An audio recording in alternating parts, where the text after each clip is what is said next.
Nessa noite, irmãos, nós vamos falar alguma coisa sobre posicionamento, sobre nos posicionarmos em Deus, né?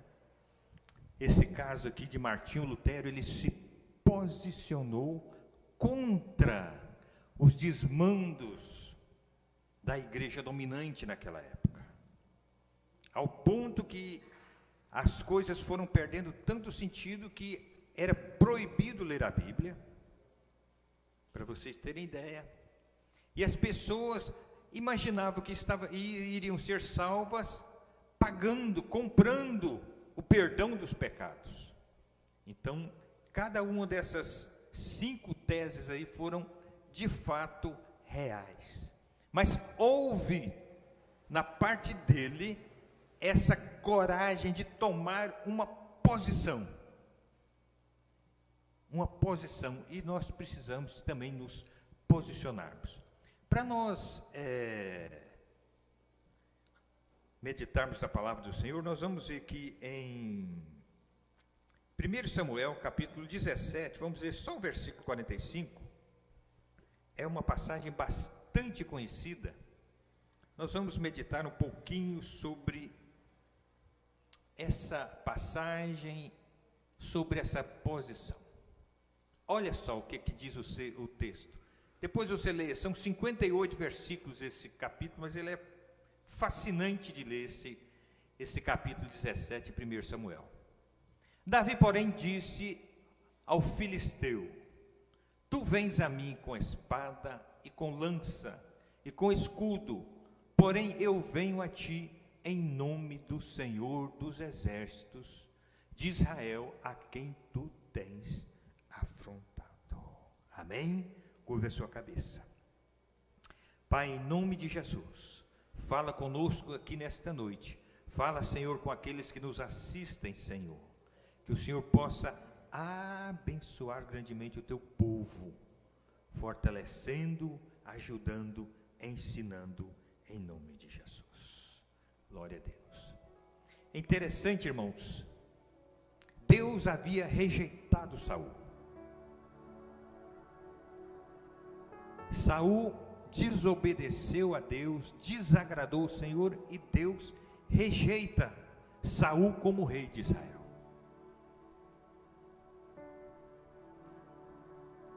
Os filisteus, inimigos de Israel, sempre em guerra com Israel, eles se levantaram para guerrear contra Israel. Eles ficaram em um monte. Israel ficou em o exército de Israel, os homens de Saul de outro, e eles estavam ali frente a frente para pelejar. Existia naquela época chamada uma guerra representativa, onde se escolhia um guerreiro de cada um dos exércitos para guerrear entre si. O que vencesse representaria o exército vencedor, o que perdesse representaria o exército perdedor.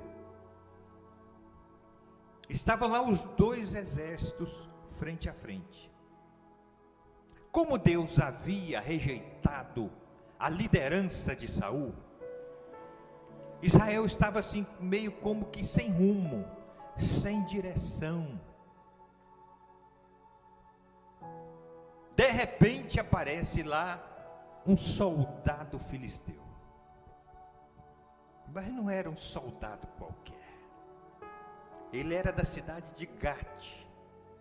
Os filisteus tinham algumas cidades, Gate, Ekron e mais algumas cidades. Ele era da cidade de Gate, esse homem que se chamava Golias, uma história que todos nós conhecemos muito e muito bem essa história. Agora, aquele homem que era um grande guerreiro, e um guerreiro grande também, a Bíblia nos fala que ele tinha quase 3 metros de altura. Hoje um grande jogador de basquete tem 2 metros, 2 metros e 20, já é um absurdo. Agora imagine um jogador de basquete desse ainda ser baixinho perto de Golias. Era um homem, irmãos, extremamente preparado, forte, adestrado, que no combate corpo a corpo ele era praticamente invencível. E aquele homem fala: não, nós vamos fazer o seguinte, não precisa o exército filisteu, o exército de Israel lutar entre si, não, basta que vocês me dêem um homem para lutar comigo. Se nós vencermos, vocês serão nossos servos. Se nós perdermos, nós seremos servos de vocês. Em tese parecia uma proposta até razoável. O que não era razoável era enfrentar, um tanque de guerra de carne e osso como aquele lá. Diz-nos o texto, depois você vê lá em 1 Samuel capítulo 17, que Saul e todo o exército de Israel tremeu nas bases. E eles pensaram agora como enfrentar uma máquina de guerra como essa. E o interessante, irmãos, que os filisteus dominavam a arte da metalurgia naquele tempo. Eles sabiam fazer armas de ferro, espadas, escudos, lanças, e o povo de Israel não. E com um detalhe: os filisteus foram tão estratégicos que eles ou capturaram ou mataram todos os ferreiros que haviam em Israel. Então Israel tinha-se um déficit muito grande de armas naquela época. Agora você imagine um exército mal preparado, com pouquíssimas armas, aparece lá um tanque de guerra humano. Obrigado, Eurípides. Aparece lá aquele tanque de guerra humano. Cadê um soldado para lutar com ele? Cadê um homem disposto a lutar com ele? E o texto, irmãos, vai nos dizendo que aquele homem, todos os dias, durante 40 dias, agora vocês imaginem, todos os dias, ele se levantava, afrontava o exército de Israel, debochava do exército de Israel, debochava dos homens de Israel, debochava do Deus de Israel.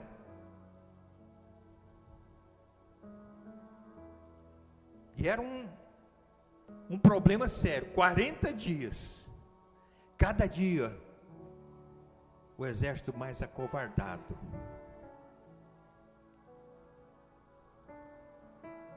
É porque eles estavam fora da direção de Deus, irmãos. Porque as batalhas que Israel sempre venceu, eles não venceram por causa da sua habilidade militar. Eles venciam porque o Senhor dos exércitos estava na frente, dando a eles vitória. Mas agora Deus não estava. E o povo de Israel sendo debochado, o exército de Israel sendo tripudiado por aquele homem, debochado. Agora entra o herói da história. É aquele hino improvável. Improvável. Jessé tinha 8 filhos. Os 3 mais velhos estavam no exército. Ele pega o caçulo mais novo, que fazia o trabalho mais humilde, que era pastorear as ovelhas. Falou: Davi, vem cá, vai lá levar alguns mantimentos para os seus irmãos e pergunte como está. Leva também esses queijos aqui, para que o capitão reparta entre eles lá no exército. E Davi prontamente obedeceu, deixou as suas ovelhas, ou as ovelhas do seu pai, ao cuidado de um guarda. O texto nos diz assim. E Davi pega aqueles mantimentos e vai levar lá para o local onde estava decorrendo aquela batalha. Mas interessante que Davi não era um jovem qualquer. É interessante que Davi, esse Davi, como pastor de ovelhas, uma certa vez aparece um leão e arrebata uma de suas ovelhas. Ele vai atrás, dá uma cajadada, ele larga, o leão vira para o lado dele, ele luta e mata o leão. Não era Tarzan não, mas matou o leão. Acontecia a mesma coisa com o urso. Que pastor valente aquele, né? Agora esse pastor de ovelhas, quem tinha visto aquilo? Ninguém tinha visto aquilo. Ele e o urso, ele e o leão. É interessante, irmãos, às vezes o urso e o leão que está aparecendo para você e que ninguém vê, que você luta e que você vence, é Deus preparando você para uma batalha maior e por uma grande vitória que Ele tem na sua vida. Aleluia. Quem era Davi? Era um ilustre desconhecido. Você já viu aquela pessoa? Esse é o famoso. Eu pergunto, famoso quem mesmo? Então era esse. Quem é Davi? Davi. O próprio Saul, depois, no final dessa história, pergunta lá para o chefe do exército: quem é esse rapaz? Quem é o pai dele? Davi vai leva lá os alimentos para os seus filhos, aliás, para os seus irmãos, filhos de Jessé. E ele chegou exatamente na hora, no 40º dia, que aquele homem estava desafiando o exército de Israel. E ele chega lá, e ele ouve aquilo. E ele fica profundamente indignado com aquele homem, porque ele afrontou, ele debochou do povo de Israel, do povo de Deus. Ele debochou do exército do Senhor, ele debochou do Deus de Israel. E ele ficou muito indignado com aquilo. Muito indignado com aquilo. E nós, que bom que vocês chegaram, Carla e as meninas, tá? Acha uma cadeira para elas aí. Nós vamos daqui a pouco fazer a despedida deles. Eles, semana que vem, eles estão indo lá para a Irlanda encontrar com o Juninho lá. Glória a Deus. Tá? Que bom. Glória a Deus. Acha um lugar para vocês aí, cara. Vejam só. Ele ficou profundamente indignado com aquilo. Mas agora, quem era ele? Uma certa vez, alguém chegou para um amigo meu e falou: rapaz, você não me considera não? Ele falou: rapaz, eu te considero demais. Qual o grau de importância que eu tenho na sua vida? Ele falou: você para mim é a terceira pessoa depois de ninguém. Então Davi era mais ou menos aquele. Quem era Davi? Era a terceira pessoa depois de ninguém. Ninguém sabia quem era ele.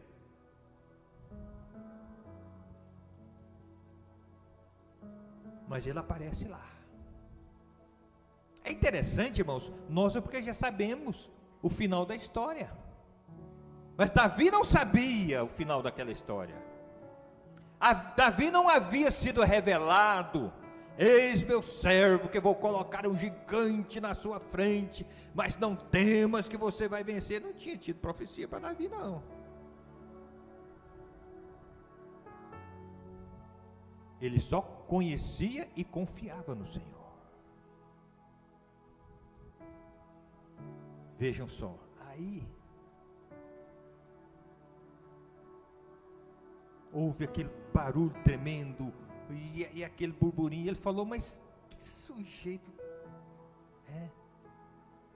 eu não aceito essa situação, eu vou lutar com eles. Só olhar para Davi, os irmãos de Davi brigaram com Davi, ficaram com raiva de Davi, mas Davi não quis saber deles. Vai lá falar com Saul. Saul olhou para Davi e falou, né? Se fosse eu, olhava para Davi e falava assim, glória a Jesus, né, Davi? Que é isso? Né? Você desse tamanhozinho aí, né? Um jovem, né? A gente pensa que Davi era um menino. Não, Davi possivelmente era um adolescente, já dos seus 17, 18 anos por aí. Não era uma criança. Mas não tinha nenhum preparo para a guerra, não tinha nenhum adestramento para uma luta pessoal como aquela.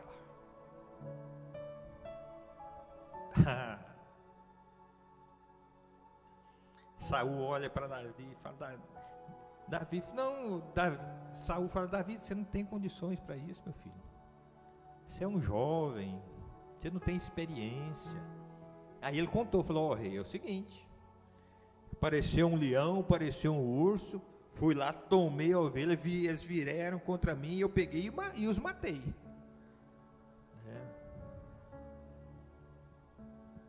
Testemunho não tinha, que o leão tinha morrido, e o urso também tinha morrido, não tinha jeito de testemunhar, era só Davi e eles. Então vou acreditar na sua palavra, Davi. Então tá, coloca armadura em Davi. Vocês imaginam, né? Saul era maior do que Davi, a armadura já ficou toda esquisita, coloca, Davi não conseguiu dar um passo com aquilo ali, falou, não, pode tirar. Pode tirar. Vou lá enfrentar. O que você tem aí de arma, Davi? Eu tenho aqui um pedaço de pau, um cajado, uma vara, um cajado. O que mais? Eu tenho aqui uma funda, O que é uma funda? É um pedaço de couro, colocava-se uma pedra, enrolava na mão, rodava e para que usava aquilo? Mas caçar passarinho, né? A gente, quando era menina, a gente já era mais evoluído, usava estilingue, né? De vez em quando dava uma estilingada no dedo ali. Mas Davi ainda foi na funda ainda. E aquele negócio de gente que tem quem conhece fundas, acertar alguma coisa que ele é um trem da coisa das mais difíceis que pode ter. Rodar e enfim. Mas Davi vai com a sua funda, passa lá e pega 5 pedras redondas, pegou ali 5 pedrinhas escolhidas, colocou dentro do seu, da sua bolsa, do seu alforge, e lá vai Davi lutar contra um gigante de quase 3 metros de altura. Quando o gigante viu Davi, aquele jovem com um pedaço de pau na mão, diz o texto que Golias falou, rapaz, por acaso eu sou um cachorro, você vir para mim lutar comigo com um pedaço de pau, você está achando o quê? E diz que Saul amaldiçoou Davi pelos seus deuses, e falou para Davi, daqui a pouco eu vou colocar a sua carne para ser comida pelos animais.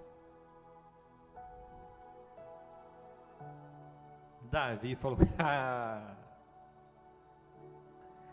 você vem contra mim, na sua habilidade, na sua força, mas eu vou contra você. Aleluia. No nome do Senhor dos Exércitos, o Deus de Israel, a quem você tem afrontado. E diz o texto que Davi enfiou a mão no bolso e já partiu em direção ao homem. Ele não partiu, ele não correu do gigante, ele correu para o gigante. E ele enfia ali a mão no alforje, coloca uma pedra na funda, dá uma girada, dá 2 giradas, dá 3, dá 4, na quinta ele soltou. Irmãos, ele soltou uma pedrinha ali. Ele soltou, foi um míssil guiado pelo Espírito Santo. Irmãos, aquela pedra encravou na testa do gigante. Ela não bateu na testa do gigante, ela bateu e encravou. Ela foi com tanta força que ela quebrou o osso frontal do gigante. A pancada foi tão grande, que aquele gigante de quase 3 metros de altura, ele não teve jeito nem de cair para trás, ele caiu para frente, de cara no chão. Aleluia. Aleluia. Davi foi lá. Davi, como é que eu vou matar esse gigante agora? Com pau não. Não, vou pegar a espada dele mesmo lá. Foi lá, pegou a espada do próprio gigante, degolou, cortou a cabeça do gigante. Quando o exército filisteu viu aquilo, eles saíram em disparada, e o exército saiu agora atrás, vencendo. Levante a sua mão e glorifica o Senhor aí, aleluia. Por que Deus permitiu, ou por que Deus levantou o gigante? Para fazer Davi um homem conhecido e respeitado. Que seria de Davi sem Golias? Mas Golias se levantou, não para matar, mas para levantar e fazer Davi conhecido por todos nós. Então esse problema que está na sua vida, meu irmão, minha irmã, que você acha que é um gigante, pode até de fato ser um gigante na sua vida, que você pensa que pode ser para te destruir, para te matar, para te derrotar. Não!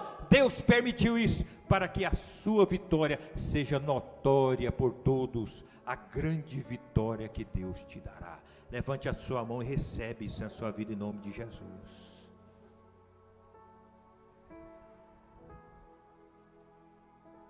Pastor, mas o que tem a ver isso com posicionamento? Tudo a ver.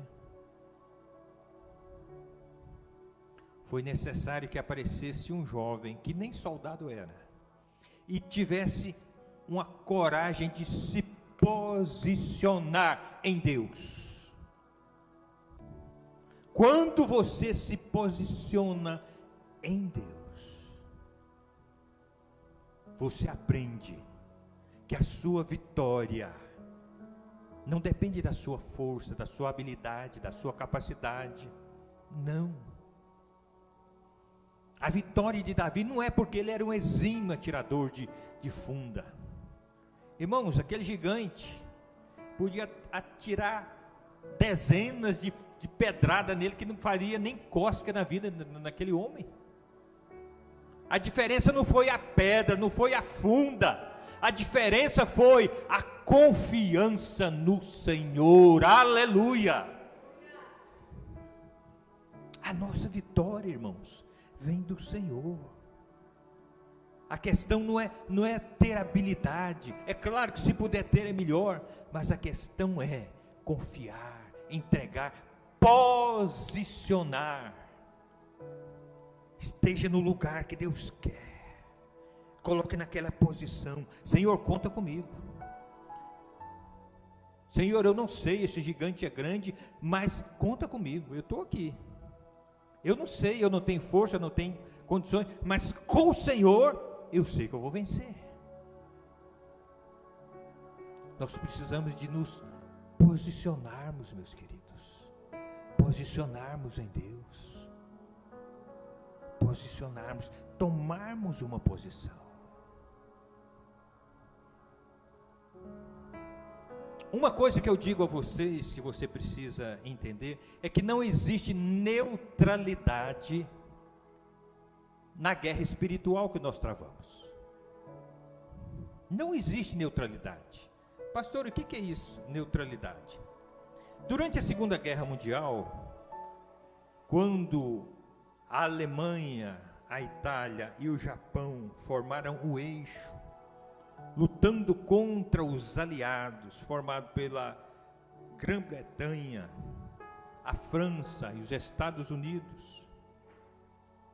Teve um país chamado Suíça, que falou, nós agora somos neutros.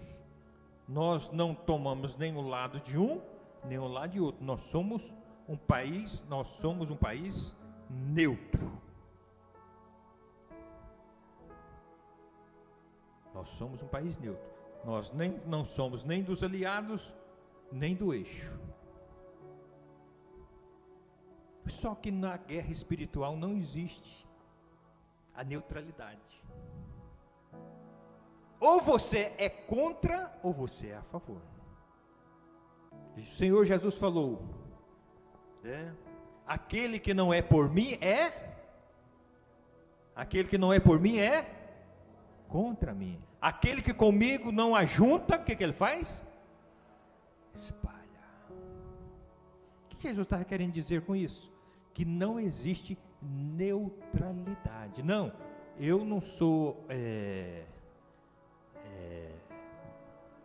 do lado de Jesus, mas também não sou do lado de Satanás. É aquela história que existe por aí, que diz que acende uma vela para Deus e outra para o diabo. Você já ouviu falar isso por aí? Agrada um e agrada o outro. Não existe isso. Não existe neutralidade. Porque quando nós não nos posicionamos a favor do Senhor, automaticamente nós nos posicionamos a favor de Satanás. É como um cabo de guerra. Vocês conhecem aquele cabo de guerra? 5 segura numa corda no lado, 5 segura do outro e começa a puxar, fazendo força. Imagina, está fazendo força, de repente alguém para de fazer força, abre as mãos, só sobra 4. Ei, vamos fazer força? Não, hoje eu tô neutro hoje. Eu não vou puxar para cá, mas também não vou puxar para lá. Isso é neutralidade? Não. Está o quê? Beneficiando quem? O adversário. Então, irmãos, quando nós não nos posicionamos em Deus, nessa guerra e nessa batalha espiritual que nós travamos todos os dias na nossa vida, quando nós não estamos pelejando pelo Senhor, nós estamos ajudando o outro lado. Nós estamos ajudando o outro lado. Nós precisamos de nos posicionar. Como assim? Posicionar em Cristo, posicionar em Jesus Cristo, nosso Senhor. Primeiro, sabendo que Jesus morreu na cruz. Mas nós temos de ter uma visão diferente da morte de Jesus. Quando Jesus foi crucificado, é como se você estivesse sendo crucificado com Ele.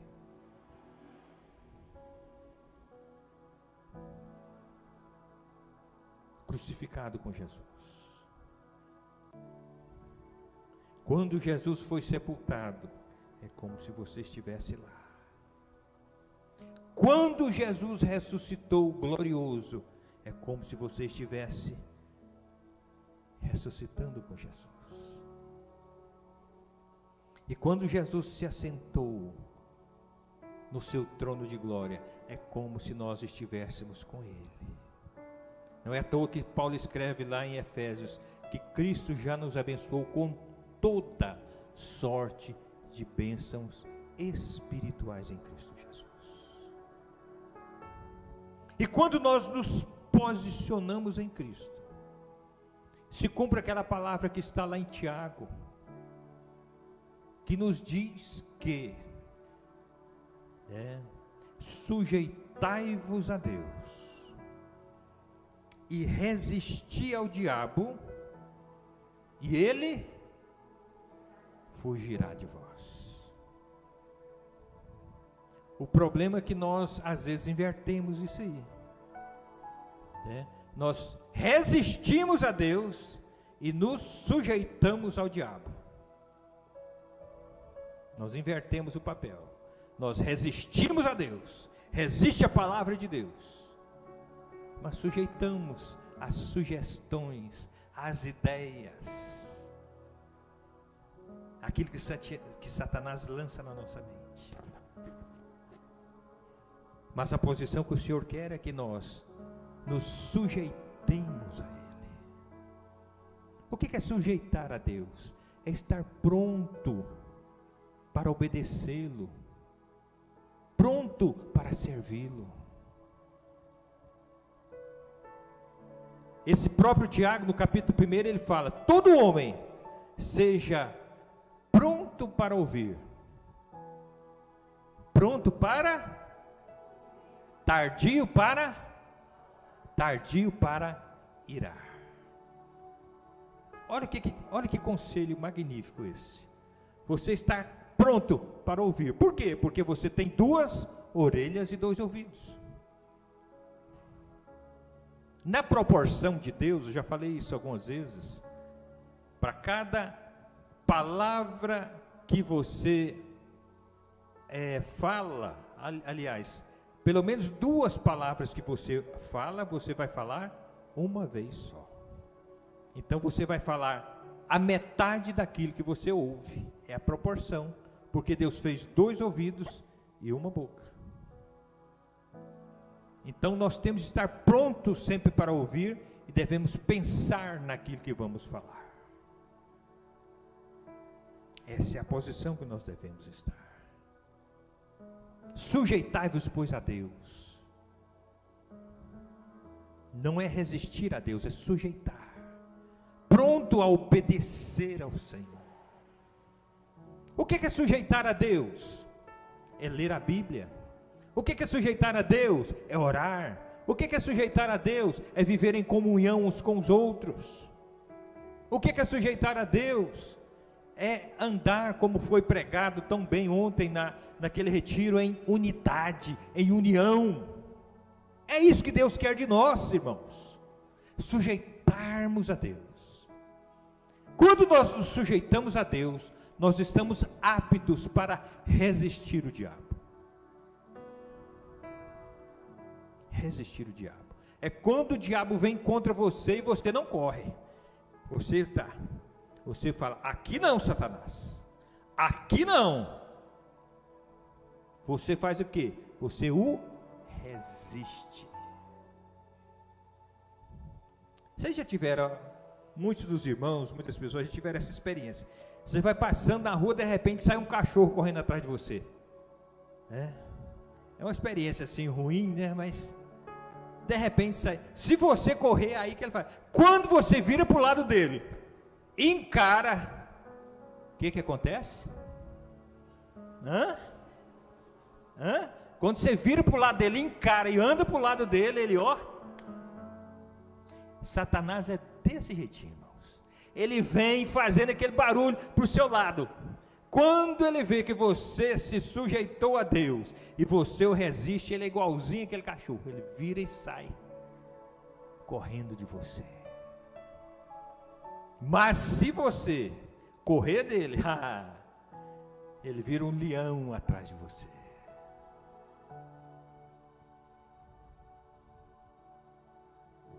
Aconteceu isso uma vez, algo, não com cachorro, mas com vaca. Meus pais foram morar na Ilha do Bananal. E lá tem muito gado, principalmente a FUNAI dava para os índios, não sei como é que anda isso lá, mas na época era assim. E minha mãe ia para um serviço dela, e meu pai junto, e de repente uma vaca resolveu correr atrás da minha mãe. Meu pai fez desse jeitinho, virou e correu para o rumo da vaca. O que a vaca fez? Correu dele. O que é? É quando nós resistimos o inimigo, irmãos. O inimigo nos testa. Isso é um teste. para ele ver se você é daquele que ele bate o pé e você corre.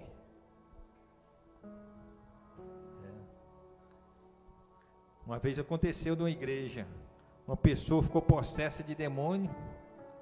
Quando foi ver uma outra irmã que estava perto dele, foi ver, cadê a irmã? Estava lá do outro lado da rua. Estava lá do outro lado da rua. Não era de fora da igreja, não. Estava do outro lado lá.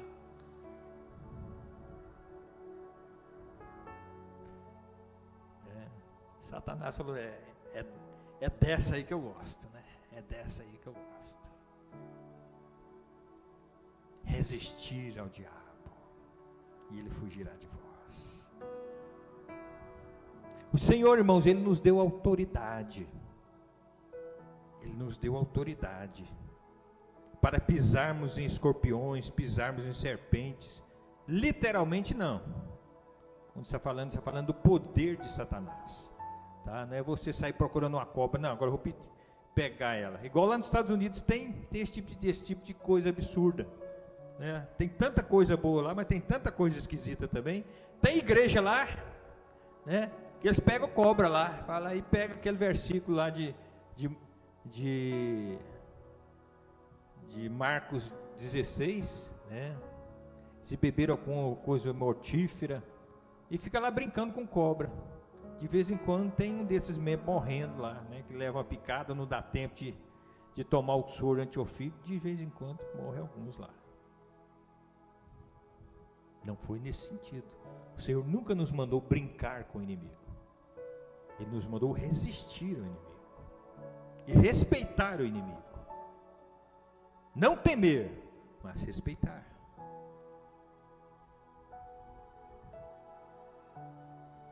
Jesus falou, e estes sinais, por favor, coloque para mim, Lucas, Marcos capítulo 16, versículo 16, por favor. Olha só o que a palavra de Deus nos diz aí. Marcos 16, 17. E estes sinais seguirão aos que crerem.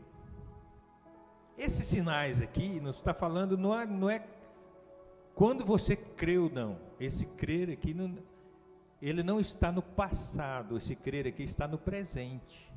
Não é que você creu, não, eu acreditei, não. Seguirão aos que crerem, ou os que creem hoje. Em meu nome farão o quê? Qual é o primeiro sinal? Em meu nome expulsarão os demônios. Em meu nome. Em meu nome. Ah, mas isso aqui foi só para pastor. Ah, que é isso? Isso aí é só para pastor. Jesus falou que foi só para pastor. Volta o 15, aliás, o 16, por favor. O 15, volta o 15.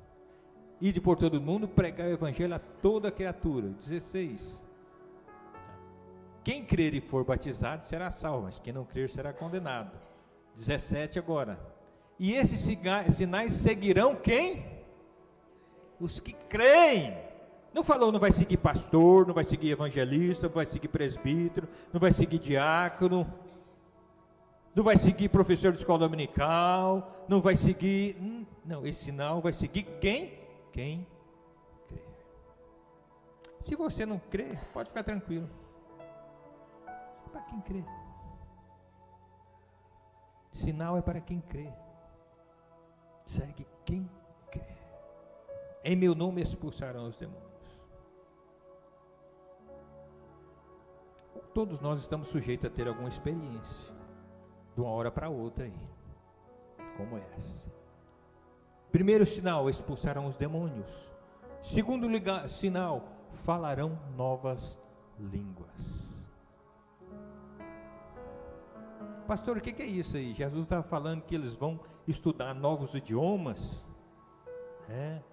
Vai ser uma pessoa que fala várias línguas? É um poliglota? Não. Jesus não estava falando sobre isso, não. Se você puder fazer isso, é ótimo, é muito bom. Eu já pelejei tanto para aprender inglês, luto para aprender, mas é uma tristeza. Ensinar cavalo a marchar é difícil demais da conta.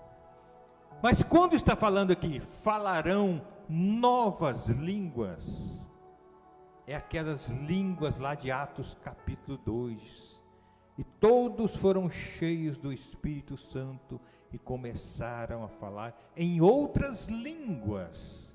A gente antigamente falava línguas estranhas, né? Mas o termo bíblico não usa essa palavra línguas estranhas, fala em outras línguas, conforme o Espírito concedia que falasse. Hoje eu vi um pastor falando algo que me chamou muita atenção sobre isso. Ele falando sobre que ele estava buscando o batismo com o Espírito Santo, buscando e buscando, e buscando, e buscando, e buscando. Aí de ele não era pastor nessa época, um pastor chegou nele e falou: irmão, que bênção que você está buscando. O que você está buscando? Eu estou buscando para que o Espírito seja derramado sobre mim. Ele falou: não, irmão, pode parar de orar, você não vai conseguir isso aí, não. Não, pastor, mas como não vou? Não, irmão, ele não vai ser derramado, ele já foi derramado há 2000 anos atrás. Você já aceitou Jesus como seu Salvador? Já. Você já entregou sua vida a Ele? Já. Você já foi batizado? Já. Então você sabia que você tem o Espírito Santo dentro de você? Sabia. Você sabia que você é o templo, né? Onde o Espírito de Deus está? Eu sei. Então quando você quiser ter essa experiência, você não precisa buscar lá fora, não.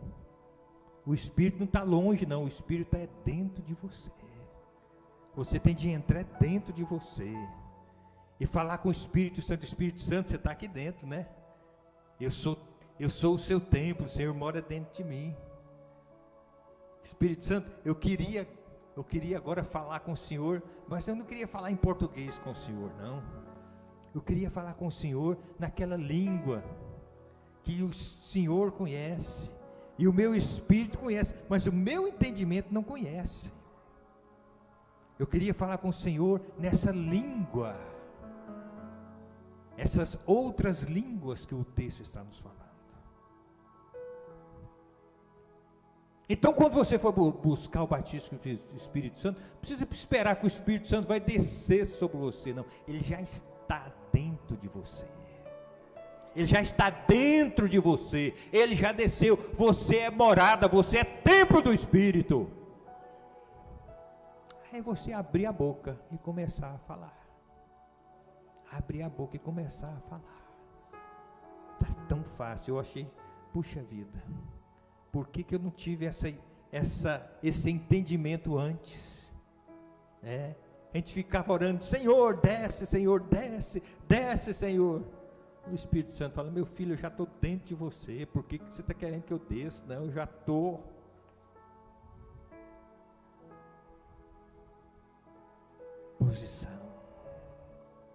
Posição em Deus. Esses sinais seguirão os que creem, em meu nome falarão novas línguas, imporão as mãos sobre os enfermos e eles serão curados.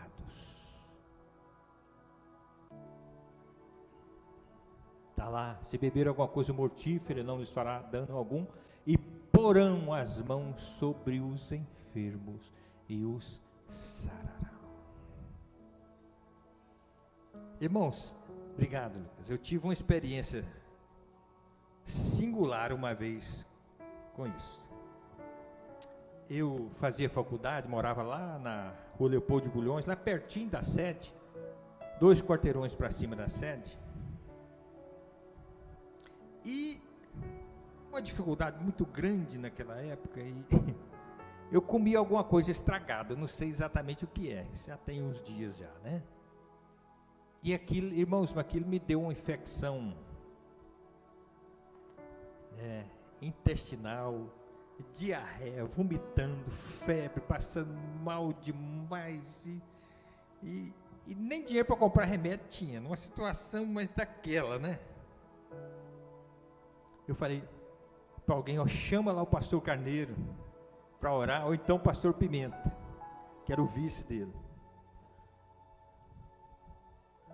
Não estava nem o pastor Carneiro, nem o pastor Pimenta, estava o zelador da igreja, irmão Darcy. Chega lá o irmão Darcy e fala: pastor, não estava lá nem o pastor Carneiro, nem o pastor Pimenta, mas eu senti de Deus e vim orar por irmão. O irmão aceita eu orar por irmão? Eu falei: aceita, irmão, o que é isso? Irmão Darcy, o zelador da igreja, hoje ele é pastor, mas naquela época não era isso, mas era crente em Jesus. Ele pegou um pouquinho de óleo, passou da minha testa, impôs as mãos. Irmãos, quando aquele homem impôs as mãos, começou a orar, começou a descer uma corrente elétrica dentro de mim. Os meus poros abriram, eu comecei a suar, que foi escorrendo. Quando ele terminou de orar, eu estava ensopado, mas estava completamente curado para a glória do Senhor. Para a glória do Senhor. Quer dizer, eu não era aleijado, não estava, mas foi uma experiência maravilhosa que o Senhor me concedeu. Uma outra experiência que eu tenho de cura também, o Tiago, meu filho mais novo, irmão da Débora, que já esteve aqui algumas vezes na igreja, quando ele nasceu com hérnia no umbigo, aquele umbigo estufado, chorava e era, enfim, um sofrimento. Levou o médico e falou: não, ele tem de operar urgentemente, esse menino, tem de operar. Essa hérnia aí é... E um dia nós éramos lá da rua 1, chamou lá: quem quer receber a oração aqui, vem à frente. Foram lá as pessoas à frente, e quem foi fazer a oração foi o pastor Joaquim Quirino, né? Ainda naquela época ainda não era pastor, irmão Joaquim Quirino era o presbítero. Irmão Joaquim Quirino orou, abençoou, foi todo mundo embora. Quando chegou em casa, que foi trocar o Tiago, tirou a fralda, ainda era aquela fralda de pano, né? A coisa não era moderna como hoje. Quando foi trocar, tirou a fralda, o umbigo dele estava completamente curado para a glória do Senhor. Glória do Senhor. Cumprindo essa palavra do Senhor, imporão as mãos sobre os enfermos e os curarão. Estou contando experiências que aconteceram comigo, aconteceu com meu filho. Claro que há muitas outras, e às vezes experiências muito maiores do que esta.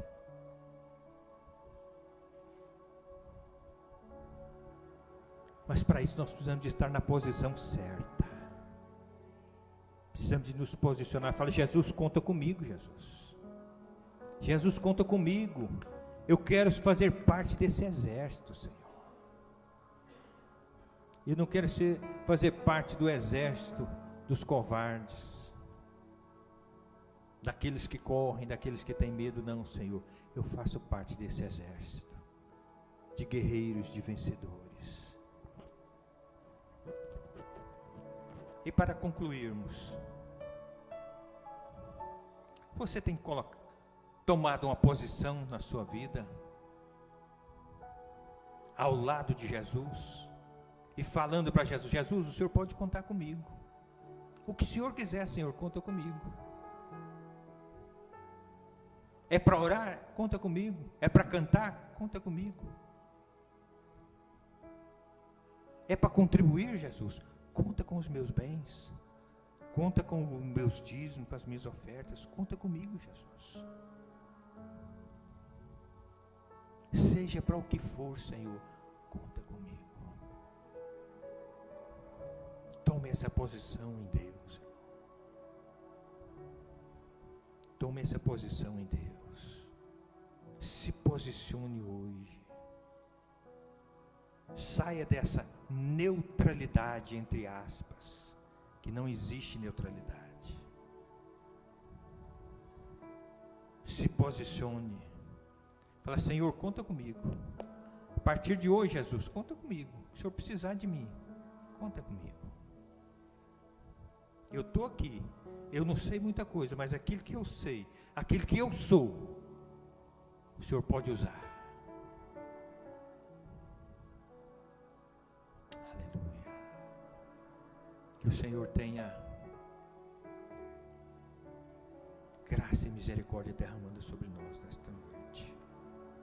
Aleluia. Ministério de louvor, venha adorar o Senhor. Aleluia. Glória a Deus. Posição. Nos posicionarmos em Cristo. Nos posicionarmos ao lado do Senhor. Nos posicionarmos junto àquele que pode todas as coisas. Aleluia. Aleluia. Glória a Deus. Aleluia. Fique de pé, igreja do Senhor. Você que puder, fique de pé. Coloca a mão no seu coração, assim, sobre o seu peito, sobre o seu coração. Fala assim: Senhor Jesus, se eu tenho sido um soldado não muito fiel ao Senhor, eu te peço perdão e declaro hoje que eu quero me posicionar como soldado valente do exército do Senhor. Conta comigo, Jesus. Conta com a minha vida. Conta com a minha casa. Conta com tudo que tenho e tudo que sou. Para a tua glória. Quero dizer como falou Isaías: eis-me aqui. Envia-me a mim. Aleluia. Que assim seja. Que assim seja. Em nome de Jesus. Qual que vocês vão louvar o Senhor? Isto, glória a Deus. Improvável, exatamente. Nós somos de fato. Aleluia. Aleluia.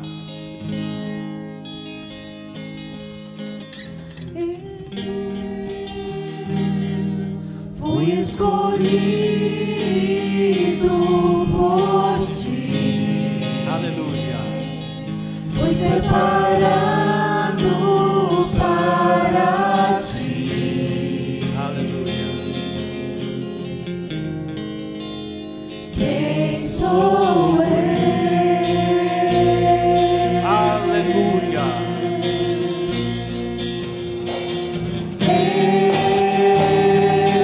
Não era escolha de ninguém, Mas o Senhor nos escolheu. jamais alguém olhou pra mim. Quem sou eu para ti? Aleluia.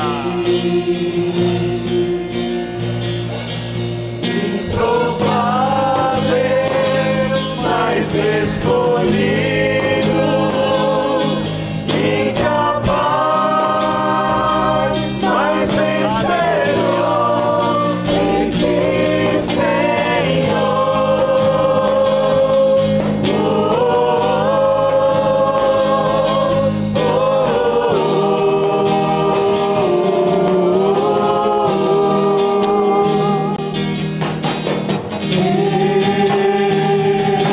Fui escolhido por ti. Aleluia. Fui separado para ti.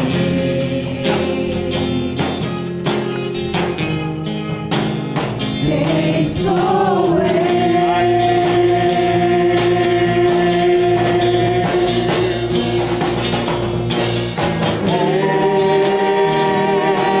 Não era escolha de ninguém, jamais alguém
sou livre.